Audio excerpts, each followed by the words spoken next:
Hello everyone, welcome back to the channel. Here we will be starting with the next topic, that is what are preference shares. Simply what do we mean by preference share, ठीक है. और उसके बाद में we will be starting with features of it.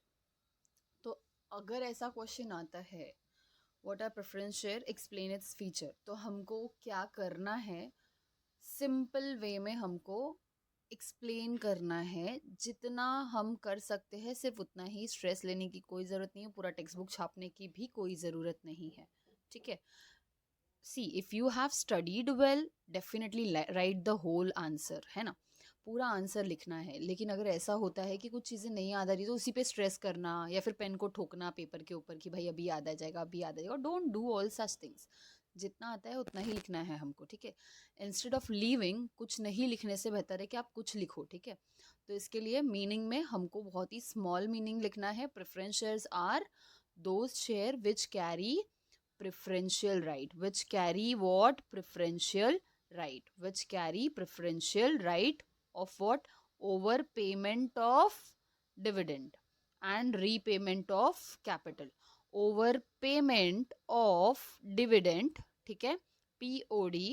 Preference shares are those shares which carry preferential right over POD, that is payment of dividend, and repayment of capital, ROC, repayment of capital.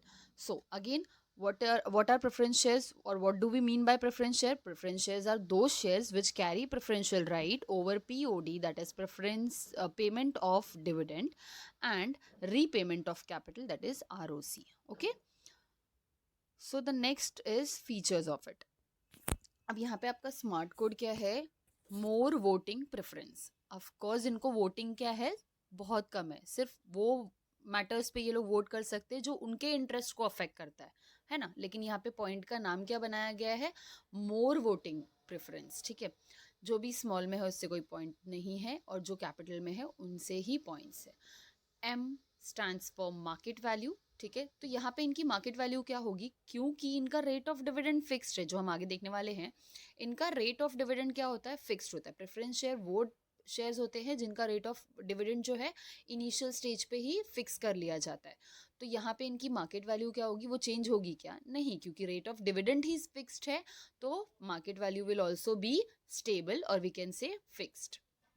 Next, R से we have risk. R से we have what? Risk. The investors who are very cautious. ठीक है.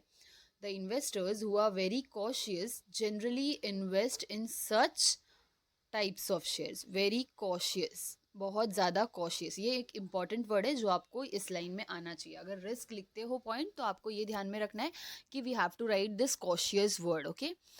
इन preference shares and preference shares, hence they have what? Safe capital. ठीक है. The investors who are very cautious generally invest in preference shares. ऐसे type में, ऐसे share में कौन invest करता है? जिनको बहुत ही ज़्यादा मतलब फिक्र होती है ना अपने पैसों की. They want their capital to be safe. वही लोग इन्वेस्ट करते हैं. तो ये क्या है? रिस्की कैपिटल नहीं है. Sorry, this is not risky. These shares are not risky. This is very safe. ठीक है. Next one is voting right. तो वोटिंग राइट में क्या है? आपको वोटिंग राइट में लिखना है कि इनको वोटिंग राइट नहीं होती है. प्रेफरेंस शेयर होल्डर्स को वोटिंग राइट नहीं होती है. दे do not enjoy normal voting right. They do not enjoy normal voting right. कौन सा वोटिंग राइट ये एंजॉय करते हैं? जो सिर्फ इनके मैटर को इफेक्ट करता है, जो इनके मैटर्स या इनके राइट्स को इफेक्ट करता है, सिर्फ वहां जाकर ये लोग वोट कर सकते हैं. Got it. Next one is P. Okay. P से वी हैव 2 पॉइंट्स जो हमने मीनिंग में देखा है. प्रेफरेंस फॉर डिविडेंड टेक हो गया है, preference for repayment of capital हो गया है. Preference for dividend, preference for repayment of capital. Okay. The payment of dividend is always paid to the holder of this share before it is paid to the what? Equity shareholders. ठीक है. Preference share holder को dividend का पहला preference होता है, जिसका ये मतलब है, आपको यहाँ पे ये लिखना है कि इक्विटी शेयर होल्डर्स को देने से पहले हम प्रेफरेंस को देते हैं. ठीक है. इनका सबसे पहला हक होता है कंपनी के प्रॉफिट में. जो भी प्रॉफिट उन्होंने कमाया है, जो डिविडेंड में बंटने वाला है, उसमें सबसे पहला हक किसका होता है? प्रेफरेंस शेयर होल्डर्स का. एंड उसके बाद में अदर सिक्योरिटी होल्डर्स को मिलता है. Next one is preference for repayment of capital. ठीक है, they get first preference over repayment of capital, इसीलिए इसको क्या कहते हैं, सेफ कैपिटल कहते हैं। किसी और भी सिक्योरिटीज होल्डर्स को अगर पैसे मिलने वाले होंगे तो उनको इनके बाद ही मिलेंगे, पहले प्रेफरेंस वालों को मिलेगा, बाकी जो भी होल्डर्स है, स्टेक होल्डर्स है, उनको बाद में मिलेगा। Got it?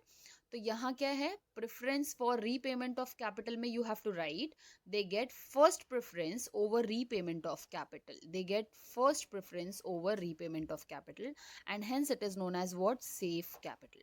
They are safe from the losses of their capital, they are safe from the losses of their capital. Okay, next point is from R से वी हैव राइट इशू और bonus issue, ये दोनों साथ में लिया है हमने क्योंकि इसमें आपको सिर्फ एक ही स्टेटमेंट दिया है बुक में भी, और आपको वही स्टेटमेंट लिखना है, that preference share holders are not entitled for right issue and bonus issue. Preference share holders को राइट इशू भी नहीं मिलता है और बोनस इशू भी नहीं मिलता है। Preference share holders are not entitled for right issue and bonus issue. आप यहाँ पे एंटाइटल अगर नहीं याद आता है तो you can write over there, they do not get right issue और bonus issue. Okay, so the next one is from F.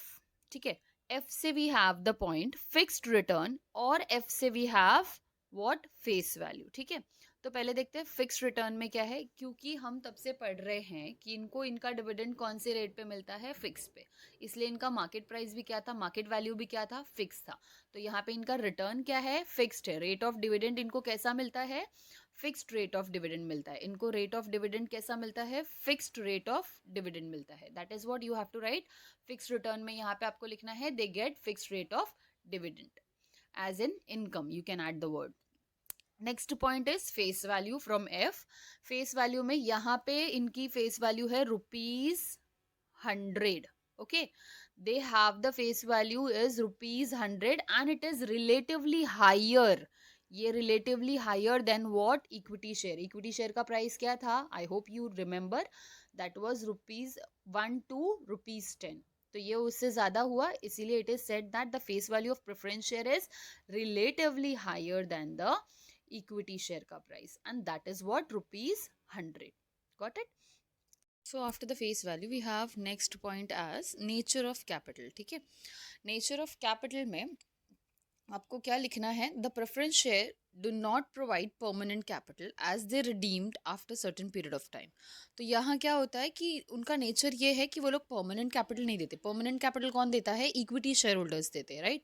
तो इनका क्या है, कुछ दिनों बाद रिडीम होना। रिडीम होने का मतलब है कि after certain period of time उनको उनके पैसे मिल जाते हैं, मतलब जो भी फिक्स्ड पीरियड ऑफ टाइम होता है उसके बाद उनको उनके पैसे मिल जाते हैं। इसीलिए it is what, it is the nature of capital is not permanent capital, the nature of capital is what, not permanent capital। ठीक है, अगर इतना भी लिखोगे तो भी बहुत है कि the nature of the capital is not permanent capital as they are redeemed after a certain period of time, that is completely fine। next point is, हमारा next point है nature of investor। तो nature of investor में हमको क्या लिखना है, the investor who are very cautious, again the same word is repeated, the investor who are very cautious, conservative and interested in safety of capital generally purchase what, preference share। तो जो लोग बहुत ही फिक्र करते हैं, कॉशियस होते हैं, conservative होते हैं और ये सोचते हैं कि उनका कैपिटल क्या रहे, सेफ रहे, मतलब जब उनको मिल रहा है तो उनका पूरा कैपिटल उनको मिले, वही लोग क्या करते हैं, शेयर को परचेस करते हैं, प्रेफरेंस शेयर को परचेस करते हैं। Okay, so we are done till 10 point. Now we will just have a short revision on this. एक बार repeat करते हैं। मीनिंग में हम लिखेंगे preference shares are those shares who carry preferential right over POD, that is payment of capital, repayment of capital. ठीक है, उसके बाद में फीचर्स में वी हैव सीन की मोर वोटिंग प्रेफरेंस, जो भी स्मॉल में है उससे कोई पॉइंट्स नहीं है और जो कैपिटल में है उसके पॉइंट्स है। Market value, M for market value. Market value में आपको क्या लिखना है, फिक्स्ड रेट का डिविडेंड मिलता है, इसके लिए उनकी मार्केट वैल्यू भी क्या है, फिक्स्ड है। रिस्क में what you have to write is, तो इनके मार्केट वैल्यू में क्या है, वो भी फिक्स्ड होता है। तो रिस्क में जो है, रिस्क में कौन है, जो बहुत कॉशियस होते हैं, जिनको अपने कैपिटल को सेफ रखना होता है, वो लोग क्या करते हैं, प्रेफरेंस शेयर में इन्वेस्ट करते हैं, इसके लिए ये रिस्की कैपिटल नहीं है, ठीक है। Next is voting right. इनको voting right, normal voting right नहीं होती है, यहाँ पे आपको लिखना है इनको नॉर्मल वोटिंग राइट नहीं होती है। इनको क्या है, सिर्फ जो इनके मैटर को इफेक्ट करेगा, इनके राइट्स को इफेक्ट करेगा, सिर्फ उसमें इनको क्या होता है, वोटिंग राइट मिलता है। नेक्स्ट है preference for dividend. Yes of course, हमने मीनिंग में ही पढ़ा है कि इनको क्या होता है, सबसे पहला राइट मिलता है, ये लोगों को ही सबसे पहले डिविडेंड मिलता है, ठीक है। इक्विटी से पहले भी इनको ही डिविडेंड मिलता है। उसके बाद में we have preference for repayment of capital.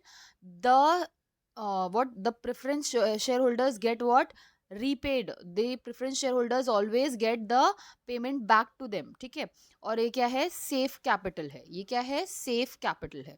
Next one, rights और बोनस इशू। राइट और bonus issue, they are not entitle और they do not enjoy the bonus issue और राइट इशू, आप लोग कुछ भी लिख सकते हो दोनों में से। Next is from the F what we have fixed return and face value, ठीक है। फिक्स्ड रिटर्न और फेस वैल्यू, तो आपको यहाँ पे क्या करना है, फिक्स्ड रिटर्न में आपको लिखना है they get fixed rate of dividend, इनको फिक्स्ड रेट ऑफ डिविडेंड मिलता है। और यहाँ पे फेस वैल्यू में क्या लिखना है, relatively higher than equity share rupees 100। दूसरा है एन से हमारे पास 2 पॉइंट है, nature of capital and nature of investor, ठीक है। नेचर ऑफ कैपिटल में क्या लिखना है आपको, the preference share holders the preference share do not provide permanent capital, जैसे कि हमने पहले देखा है कि ये परमानेंट कैपिटल नहीं देते हैं, इनके क्या होते हैं, कैपिटल रिडीम हो जाते हैं एक पीरियड ऑफ टाइम, ठीक है। नेक्स्ट है nature of investor. Nature of investor क्या होता है, सेम एज रिस्क वाला point, they are very cautious conservative और बहुत ही ज़्यादा सेफ्टी कैपिटल चाहिए उनको, इसके लिए वो लोग क्या करते हैं, प्रेफरेंस शेयर परचेस करते हैं। आई hope you can learn this in a easy manner and during exams you can copy this same points, जैसे इसमें लिखा है आप सेम अपने एग्जाम्स में लिख सकते हो, no problem. Hope that this will help you a lot. Thank you for watching. Please do like, share and subscribe the channel. Thank you.